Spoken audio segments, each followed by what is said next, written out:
एक दिन गौतम बुद्ध श्रावस्ती के जेतवन में उपदेश दे रहे थे। अनेक लोग उनकी वाणी सुनने आए थे। तभी वहां एक अहंकारी ब्राह्मण पहुंचा।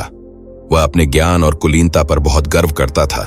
उसका मानना था कि जन्म से ब्राह्मण ही श्रेष्ठ होते हैं और एक क्षत्रिय होकर गौतम बुद्ध उसे क्या सिखा सकते हैं। ब्राह्मण ने क्रोध से कहा, हे गौतम, तुम कैसे साधु हो सकते हो? धर्म का वास्तविक ज्ञान केवल ब्राह्मणों को होता है। तुम लोगों को भ्रमित कर रहे हो। गौतम बुद्ध शांत रहे और मुस्कुराकर बोले, ब्राह्मण, यदि कोई तुम्हें उपहार दे लेकिन तुम उसे स्वीकार न करो तो वह उपहार किसके पास रहेगा? ब्राह्मण बोला, जो उपहार लाया था उसी के पास रहेगा। बुद्ध ने कहा, ठीक वैसे ही यदि कोई तुम्हें अपमानित करे और तुम उसे स्वीकार न करो तो वह अपमान उसी के पास रह जाता है। ब्राह्मण निरुत्तर हो गया। उसने पहली बार सोचा कि अहंकार और क्रोध उसे कुछ नहीं देंगे, लेकिन उसके मन में अभी भी संदेह था।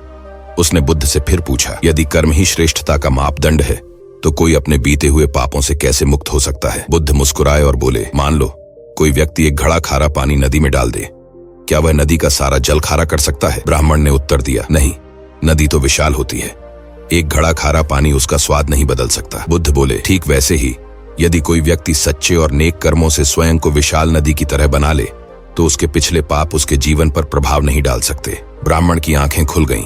उसे समझ में आ गया कि जन्म नहीं, कर्म ही व्यक्ति की पहचान बनाते हैं।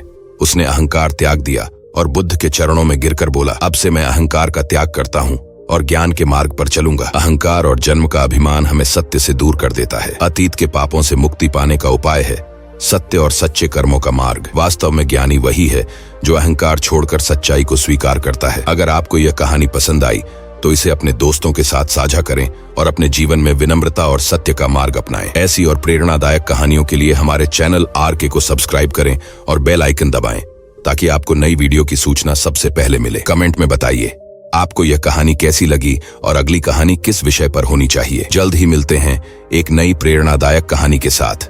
तब तक सकारात्मक सोचें, सच्चाई के मार्ग पर चलें और जीवन में आगे बढ़ते रहें। धन्यवाद।